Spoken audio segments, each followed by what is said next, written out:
네, 우리 같이 하나님 말씀 같이 보시도록 하겠습니다. 출애굽기 20장 4절부터 6절까지 말씀입니다.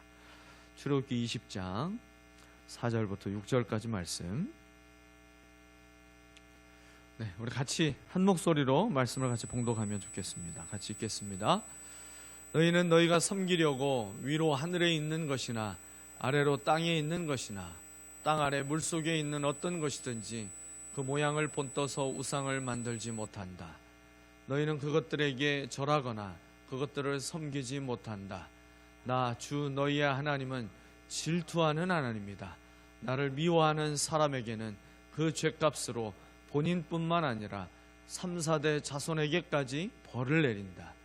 그러나 나를 사랑하고 나의 계명을 지키는 사람에게는 수천 대 자손에 이르기까지 한결같은 사랑을 베푼다.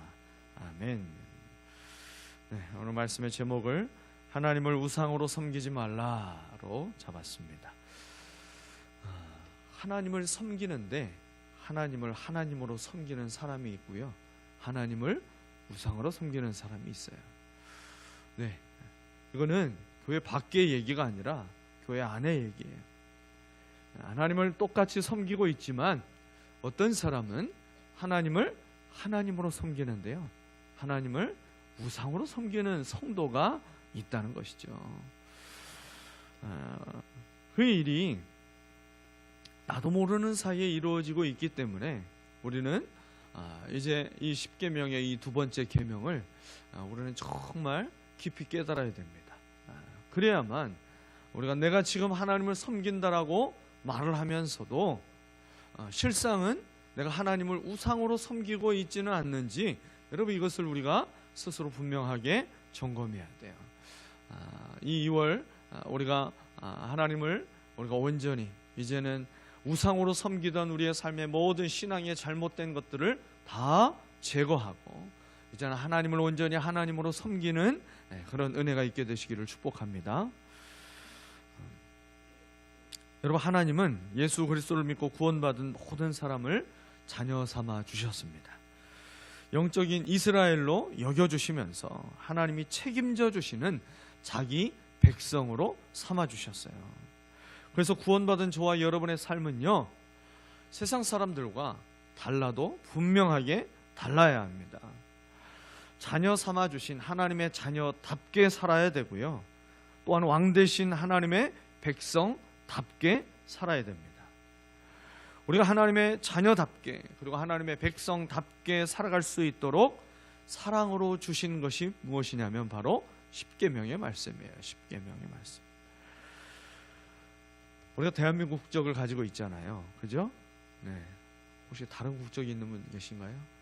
없죠? 대한민국 국적을 다 가지고 있어요. 그러면요, 우리가 대한민국 국적을 가지고 있는 저와 여러분이 잠시 우리가 중국이든 아프리카든 어디든 다른 나라에 나가서 잠시 그곳에서 머물며 살게 되면, 그럼 우리가 중국에 가서 살 때에 우리가 중국 사람답게 그곳에 가서 살아가게 될까요? 아니죠. 사람이 다른 나라에 나가게 되면 더 애국자가 된다는 말도 있잖아요. 그곳에 가면 더 대한민국 국민답게 살아가려고 애쓰게 됩니다. 내가 살아가고 있는 곳은 현재는 중국이든 아프리카든 다른 나라이지만 나는 어느 백성답게 살아가려는 거예요? 대한민국 국민답게 그렇게 살아가려고 애쓰는 거잖아요.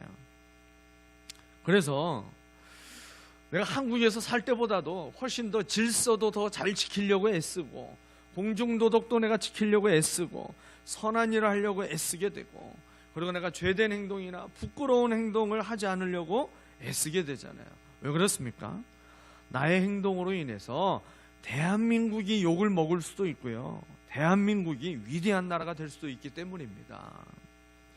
여러분, 하나님의 자녀이면서 하나님의 백성인 우리에게도 동일한 의식이 필요한 것이죠. 우리가 이 세상에서 지금 살고 있지만 우리의 영적인 신분은 하나님의 백성임을 잊어서는 안 됩니다. 하나님 나라 백성답게 살아갈 때에 우리가 살아가고 있는 이 세상은요, 잠시 머물며 살아가고 있는 거예요. 영원한 그 하나님의 나라에 비하면 우리가 살아가고 있는 이 세상에서의 삶의 시간은 잠시 머물러서 살아가게 되는 것이죠. 그 잠시 머물며 살고 있는 이 땅에서의 삶을 통해서 우리는 하나님을 욕먹게 만드는 인생을 살아갈 수도 있고, 아니면 하나님의 위대하심을 증거하는 가장 복된 인생을 살아갈 수도 있게 됩니다. 여러분, 하나님의 자녀답게, 하나님의 백성답게 살아가는 제1계명, 제 첫 번째 계명을 우리가 지난달에 나누었었죠. 너희는 내 앞에서 다른 신들을 섬기지 못한다. 이것이 제1계명이었어요. 이 1계명을 한마디로 말씀을 드리면 여호와 하나님만이 우리의 유일한 예배의 대상이 된다라는 거였어요. 다른 가짜 신들을 주인으로 섬기지 말고 오직 하나님만 주인으로 섬기며 예배하라는 것입니다. 이 1계명이 우리가 먼저 회복되지 않으면 우리의 신앙은요, 첫 단추가 잘못 끼워진 그런 신앙이 될 수밖에 없는 거예요. 그래서 우리가 한 해를 시작하는 그 1월에 이 말씀을 붙잡고 제1계명이 우리의 삶에 먼저 회복되기를 소망하면서 말씀을 나누었었죠. 여러분, 그렇게 한번 그 1계명을 붙잡고 한 달을 살아보셨는지 모르겠어요. 지난달에 그런 얘기가 있었어? 이렇게 생각돼서 다 잊어버렸는지 모르겠어요. 여러분, 말씀을 붙잡고 우리가 한 달을 한번 정말 믿음으로 살아보면 그 말씀 때문에 내 삶에 나타나고 있는 변화들이 있게 되고요. 그리고 그 말씀을 붙잡고 살아갈 때 역사하시는 하나님을 경험하게 되죠. 여러분, 그 하나님의 은혜에 대한 간증이 저와 여러분 가운데 있었으면 좋겠어요. 우리가 지난 한 달은 그것을 더 붙잡고 살아가지 못해서 간증이 없었다면, 여러분, 이 2월은요 우리가 하나님 말씀을 좀 더 붙잡고 하나님 말씀이 내 삶을 어떻게 변화시키고 이끌어 가시는지, 여러분, 그 삶의 변화의 간증이 있게 되었으면 좋겠습니다. 그래서요, 그 간증을 좀 나누고 우리가 말씀도 같이 또 이렇게 나누면 얼마나 좋을까, 그 생각이 들었어요. 여러분, 1계명이 예배의 대상이 오직 여호와 하나님만이라는 사실을 분명하게 가르쳐 주는 것이라면, 제2계명은요 그 예배의 대상이 되시는 하나님을 어떻게 예배해야 되나, 예배의 대상이 먼저 정확하게 이제 바르게 세워졌다면, 두 번째는 그 예배의 대상이 되시는 하나님을 우리가 어떻게 예배해야 되는가, 이걸 가르쳐 주는 것이 두 번째 계명이에요. 한마디로 하나님의 말씀대로 드리는 참된 예배를 드려야 된다라는 것입니다. 하나님을 예배하되 그 하나님을 바르게 예배하는 예배자가 되어야 된다는 것인데, 이 메시지를 전달하기 위해서요 참된 예배의 반대가 되는 잘못된 예배가 무엇인지를 오늘 말씀은 보여줍니다. 그 잘못된 예배, 이걸 직설적으로 말하면 가짜 신이든지 아니면 진짜 하나님이든지 어떤 형상을 만들어서 우상으로 섬기는 것, 그것이 잘못된 예배라는 거예요. 여러분, 우상에는 두 종류가 있습니다.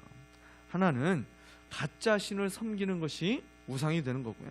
또 한 가지는요, 어떤 신이든지 하나님이라 할지라도 우상으로 만들어 섬기는 것, 그것이 우상, 이 잘못된 이 우상이라는 것이죠.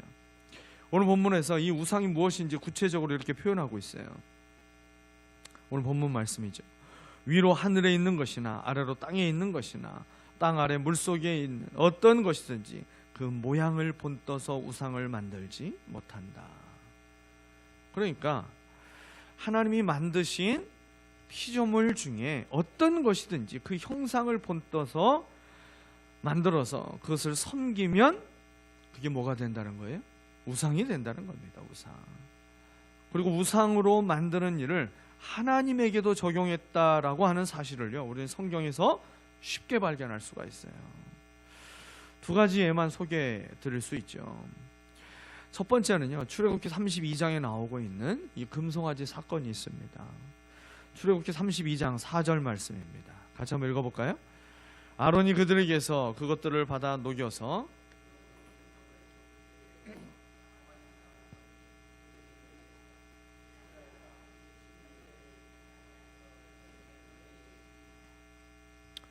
네.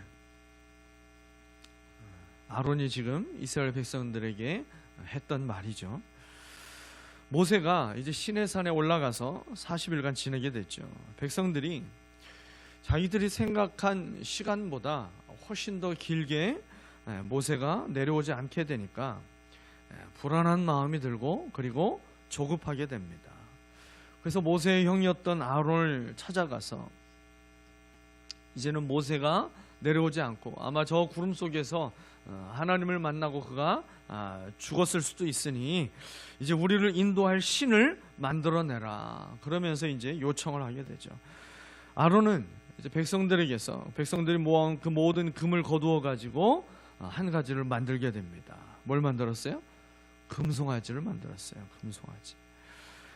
말씀해 보니까 이 금으로 송아지 형상을 만들어 놓고 그게 뭐라고 얘기했어요? 이스라엘아, 이 신이 너희를 이집트 땅에서 이끌어낸 너희의 신이다. 그렇게 얘기했잖아요. 애굽 땅에서 이스라엘 백성을 누가 인도하셨습니까? 여호와 하나님이 인도했잖아요. 그런데 이 금송아지가 바로 그 하나님이라고 말하게 되니까요. 여러분이 하나님이라고 한다면 그 이야기를 듣고 어떤 마음이 드시겠어요? 모르긴 몰라도 참 기가 막히고 코가 막히고 그런 일이 일어나고 있다라고 생각되지 않으시겠습니까? 이스라엘 백성들이 우상으로 하나님을 섬기려던 그 죄를 범하던 때 또 한 번 나오게 되죠. 열왕기하 18장 4절을 한번 같이 읽어보도록 하겠습니다. 그는 산당을 헐어버렸고 돌기둥들을 부수었으며 아세라 목상을 찍어버렸다. 그는 또한 모세가 만든 구리뱀도 산산조각으로 깨트려 버렸다. 이스라엘 자손이 그때까지도 느후수단이라고 부르는 그 구리뱀에게 분향하고 있었기 때문이다. 여러분, 히스기야가 왕에 오르고 그가 아주 대대적인 종교개혁을 하게 됐잖아요. 그 종교개혁을 할 때 유대 나라 안에 있었던 모든 산당을 전부 다 없애버리고 그리고 그 안에서 사람들이 섬기고 있었던 우상들을 다 쳐부수었는데 그 우상들의 목록 가운데 특이한 것 하나가 나오게 됩니다. 뭐예요? 모세가 만든 구리뱀. 여러분, 이 구리뱀은 어떤 거예요? 이스라엘 백성들이 광야에서 막 모세를 원망하고 하나님이 매일 공급하시는 그 만나를 그들이 뭐라고 얘기했어요? 이 하찮은 음식을 우리가 언제까지 먹어야 되냐 이러면서 하나님께 원망하고 불평했던 그 모습이 있었잖아요. 그 원망의 말을 다 쏟아내자 하나님께서 어떻게 하십니까? 그들을 불뱀을 보내가지고 심판하시게 되죠. 하나님의 징계가 임하게 됩니다. 그래서 수많은 백성들이 막 죽어갈 때에 모세에게 하나님이 명하셔서 만든 것이 바로 장대에 구리뱀을 만들어서 달아서 올리게 했잖아요. 누구든지 그 장대에 달려있는 구리뱀을 보는 자마다 다 살아나게 될 것이다. 그러면서 그 구리뱀을 믿음으로 바라본 사람들은 전부 다 살아났어요. 그런데 무슨 저걸 본다고 살아나? 지금 뱀에 물렸는데 해독제가 있어야 되는데 그거 없이는 나는 꼼짝없이 죽을 판인데 해독제는 주지 않고 무슨 말도 안 되는 저런 걸 눈으로 보면 저 어떻게 우리가 다시 이 뱀에 물린 이 고통에서 우리가 살아날 수가 있어. 그래서 그걸 믿지 않는 사람들은 그냥 그대로 죽었던 거잖아요. 나무에 달린 그 십자가에 달린 예수 그리스도를 바라보는 자마다 믿음으로 그 예수 그리스도를 바라보는 자마다 다시 살 수 있다라고 하는 그 구원의 은혜를 얻을 수 있다라고 하는 것을 그 예표로 보여주고 있는 것이 바로 이 구리뱀이었잖아요. 구리뱀. 하나님의 구원의 도구로 쓰인 아주 특별한 물건이 바로 그 모세가 만든 구리뱀이었어요. 그런데 이 구리뱀이요 어느 순간부터 우상이 되어서 하나님으로 여기고 섬기는 물건이 되었기 때문에 그 구리뱀이라 할지라도 히스기야를 통해서 철저하게 우상으로 변질되어 있는 그것을 다 쳐부수게 한 거예요. 여러분, 느후수단이라고 하는 그 말 자체도 구리로 된 뱀 우상 그런 뜻이에요. 구리로 된 뱀 우상. 여러분, 어떤 형상이든 하나님이 행하신 일을 보여주는 특별한 물건이라 할지라도 여러분 그것을 통해서 하나님을 보는 것이 아니라 그 물건 자체가 하나님이 되는 순간 교회에 걸려있는 십자가까지도 여러분, 우상이 될 수 있다는 사실을 우리는 기억해야 됩니다. 에이, 십자가가 무슨 우상이야? 아니요, 십자가도 우상이 될 수 있어요. 우리가 한순간 그 앞에 가서 그 십자가 앞에서 마치 그 십자가가 내 기도를 듣고 있는 것처럼 여러분, 십자가를 향하여서 기도하고 있다면 그 십자가는 어느 순간 우리에게도 우상이 되고 있는 거예요.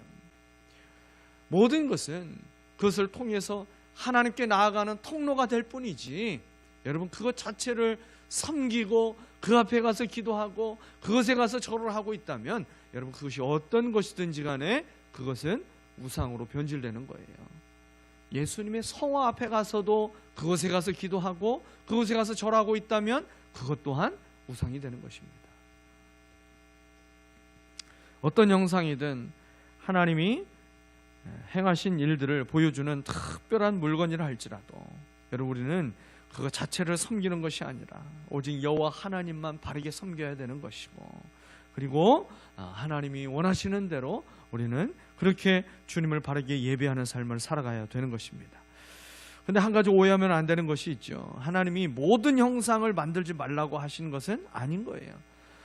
여러분, 만약 그렇게 되면 지금 이 시대에도 조각가나 화가 모두가 다 우상을 제조하는 사람이 되겠죠. 그러나 그렇게 오해해서는 안 되는 거예요.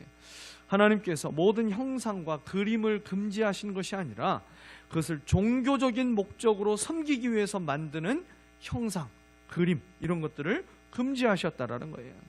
만약에 모든 형상 자체를 만들지 말라고 하셨다면 하나님은요, 언약궤도 만들지 못하게 하셔야 되고요, 그리고 지성소 안에 있었던 여러 가지 형상의 집기들도 만들면 안 되는 것으로 말씀하실 거예요.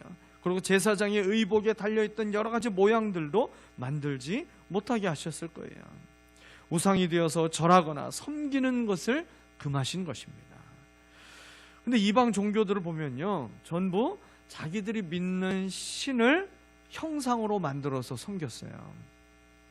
바알신도 그러고요, 아세라신도 그러고요, 또 불교도 그러고요, 힌두교도 그러고요, 유교도.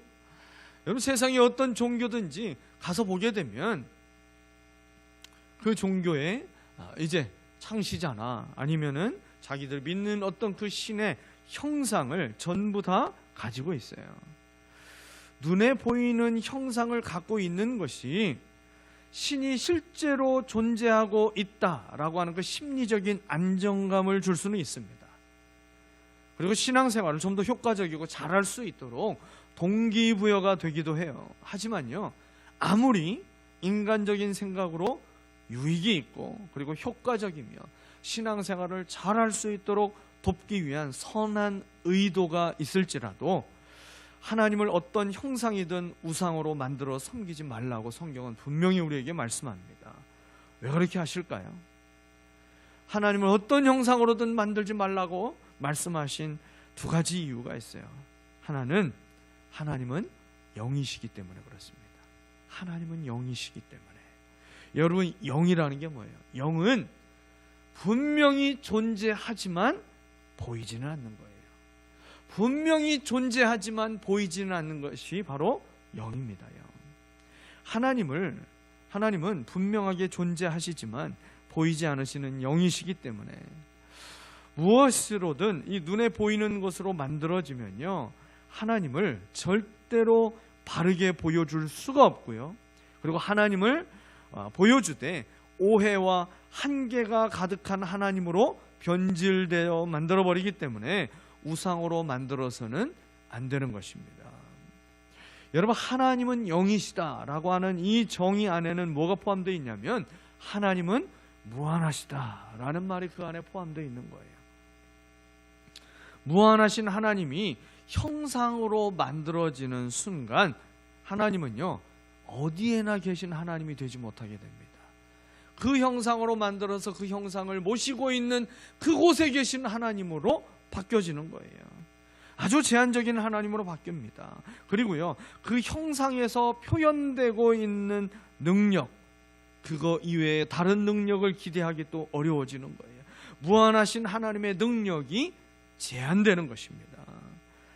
하나님은 영이시니 예배하는 자가 영과 진리로 예배하라고 성경은 우리에게 말씀합니다. 예배는요, 그렇기 때문에 형식에 맞춰서 드리는 것이 참된 예배가 아니라 영과 진리로 예배해야 참된 예배가 되는 거예요. 여러분, 지금 나와 함께 하시는 그 하나님 앞에서 우리가 정직한 마음과 진실된 마음으로 하나님을 예배할 때 그 예배를 하나님이 기쁘게 받으시는 줄 믿습니다. 또 한 가지, 하나님이 어떤 형상으로도 우상을 만들지 말라고 하신 두 번째 이유는요, 하나님은 창조주이시기 때문에 그런 거예요. 하나님은 영이시기 때문에 형상으로 만들어서는 안 되고요, 하나님은 창조주이시기 때문에 어떤 형상으로든 만들어서는 안 되는 거예요.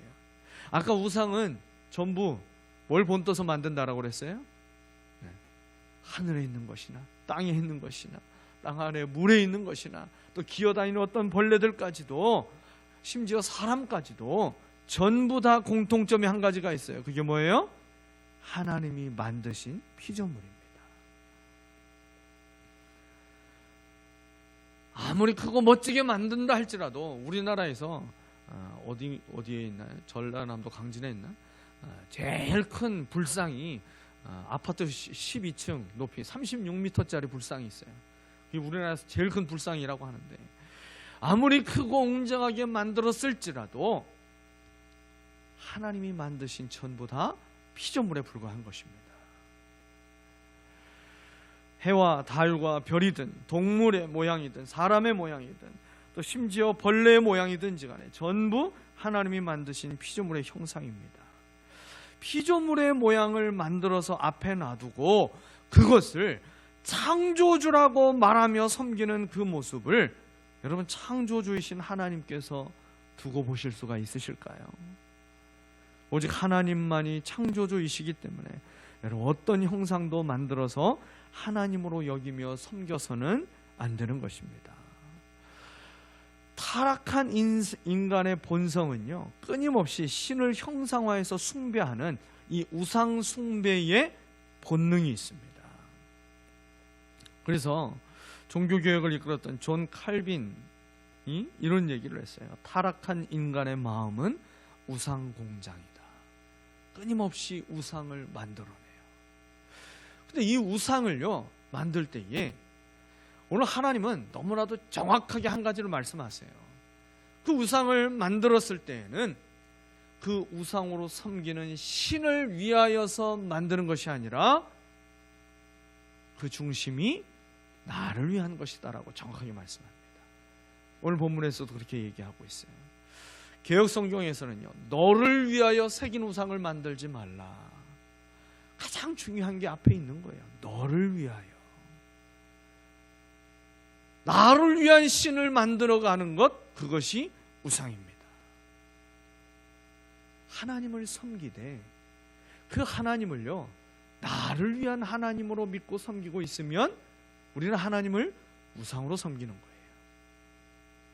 하나님은 내 욕심을 채워줘야 되는 분이고, 내 인생의 피로를 채워줘야 되는 분이고, 내가 반드시 이해가 돼야 되는 분이고, 내가 그 하나님 위해서, 내가 그 하나님을 조종해서, 그래서 내가 그 하나님을 그렇게 섬기며 가고 있는 것이라면, 그러면요, 우리는 신앙생활을 하고 있다라고 하면서 하나님을 우상으로 섬기고 있는 겁니다. 여러분, 지금 이 시대에도 하나님을 우상으로 섬기는 대표적인 종교가 바로 천주교입니다. 천주교. 십자가 위에 그리스도의 형상을 달아놓은 것, 그리고 마리아상을 만들어서 그 앞에 사람들이 가서 기도하며 섬기는 것, 여러분, 이것은요, 우상 숭배의 본성을 그대로 드러내고 있어요.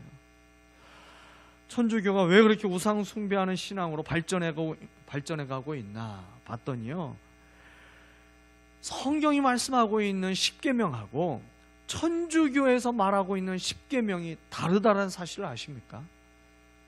여러분, 천주교에 있다가 오신 분들이 우리 교회도 몇 분 계시죠?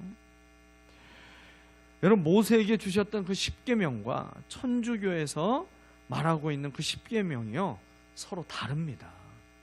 서로 같은 십계명을 얘기하고 있는 게 아니에요. 여러분, 한번 보십시오. 글자가 잘 안 보이죠. 눈을 갑자기 작게 뜨고 잘 안 보이면 사진 찍어서 확대해서 보시면 돼요. 여러분 다른 건 몰라도 1계명부터 10계명까지 여러분 보시기에 오른쪽에 성경의 10계명이 있고 왼쪽에 천주교의 10계명이 있어요. 보시면 빈칸이 하나 보여요. 몇 번째 계명이 지금 비어 있어요? 두 번째 계명, 제2계명이 비어 있어요. 그러면서 똑같이 그 아래도 있죠. 10계명을 전부 똑같이 만들어 놓긴 했어요. 그런데요, 마지막 10번째 계명이 천주교에서는요, 그걸 둘로 나눠 가지고 그걸 이제 10계명이라고 또 만들어 놨어요. 근데 가장 중요한 것, 가장 심각한 것은 바로 이 제2계명을 천주교에서는 삭제해 놨습니다. 우상을 섬기지 말라고 하는 이 2계명이 있으면 지금 천주교 안에 있는 여러 가지 것들은 할 수가 없는 거예요. 교황을 성인으로 추대할 수 없게 되고요. 그리고 온갖 성화와 그리고 성물을 숭상하고 무엇보다도 마리아를 숭배를 할 수가 없게 되는 것이죠. 여러분 천주교에서는 교황이 교리를 만들 수 있는 권한이 있어요. 교황이 지금부터 이것이 성경의 진리다라고 그냥 선포해버리면 그때부터 그냥 성경의 권위와 똑같은 권위를 가진 그 진리가 하나 만들어지는 거예요. 그래서 지금 어디까지 만들어졌어요? 마리아는 원죄가 없다. 거기까지 만들어졌어요. 그래서 마리아를 예수님과 거의 동등된 것이 아니라 어찌 보면 예수님보다도 더 위에 있는 것처럼 그렇게 마리아를 숭배하고 있어요. 천주교가 아무리 선한 일을 많이 한다 할지라도요, 하나님을 우상으로 섬기며 하고 있는 일들은요, 우상 숭배 그 이상도 그 이하도 아닌 거예요. 제2계명은요, 다른 계명에 비해서 좀 길게 기록되고 있는 특징이 있습니다. 계명을 지키지 않을 때의 벌과 그리고 계명을 지킬 때의 상이 무엇인지 말씀하고 있기 때문인데요. 계명을 지키지 않고 우상을 만들어 섬기는 사람을요, 하나님은 오늘 뭐라고 인정하고 있냐면 나를 미워하는 사람이다. 그렇게 얘기하고 있어요. 나를 미워하는 사람. 여러분 하나님을 미워하는 사람, 그 계명대로 말씀을 온전히 지키지 못하고 있는 사람은 하나님을 미워하는 사람이고, 그 하나님을 미워하는 사람의 그 죄값을 자신뿐만 아니라 3, 4대까지 하나님께서는 그 죄값을 물으며 반드시 죄값을 치르게 하시겠다라고 말씀하고 있어요. 하지만 계명을 지키는 사람을 오늘 또 뭐라고 말씀하셨어요? 나를 사랑하고 나의 계명을 지키는 사람이다. 이렇게 말씀하셨어요. 그 사람들에게는 어떻게 상을 주신다고 그랬습니까? 1000대까지 자손들에게 한결같은 사랑을 베풀어 주신다고 그랬습니다. 여러분 이렇게 벌과 상으로 나눠지는 이유가 뭐라고 나오고 있습니까? 오늘 본문에서는요, 하나님의 특별한 성품 한 가지를 소개하고 있어요. 그게 뭐냐면 나는 질투하는 하나님이다. 질투하는 하나님입니다. 하나님은 질투하시는 하나님이십니다. 우상 숭배가 뭐냐면 영적인 간음이기 때문에 그런 거예요. 영적인 간음을 하고 있는, 나는 내 아들을 내어주면서까지 그를 사랑하고 있는데 가장 우선으로 여기고 너 없으면 안 되라고 그렇게 고백하면서 우리를 향해서 목숨 걸고 나를 사랑하고 계시는데 나는 그 하나님을 쳐다보지도 않고 내가 다른 것을 사랑하고 있으면 그 영적인 간음을 하고 있는 그 사람을 향하여서 하나님 안에 질투가 일어난다는 것이죠. 여러분 그래서요, 그 영적인 간음을 행하고 있는 그 죄의 현장에 하나님은 반드시 찾아오셔서 심판하신다라는 거예요. 그러나 우리가 기억해야 될 것은 그 하나님의 징계의 심판이 훨씬 더 크고 무거운 것이 아니라 그 징계보다 하나님이 우리에게 주시는 축복이 비교할 수 없을 만큼 크고 위대하다는 사실을 우리는 기억해야 돼요. 우리가 2월 한 달 하나님을 미워하는 일이 되는 그 우상을 철저하게 버리며 살아갈 수 있게 되시기를 바랍니다. 나를 위해서 하나님을 믿는 것도 성경은 우상 숭배라고 여기고 있어요. 나의 필요를 채워주는 도구로 하나님을 섬긴다면 그것은 우상으로 섬기고 있는 것입니다. 창조주 하나님을 피조물 우상으로 섬기지 않고 그 창조주이시고 영이신 하나님을 예수 그리스도를 통해서 이제 영과 진리로 바르게 예배하며 여러분 천대까지 대대로 복을 받는 믿음의 명문 집안을 이루어 가시기를 예수 그리스도의 이름으로 축원합니다. 우리 함께 같이 기도하도록 하겠습니다.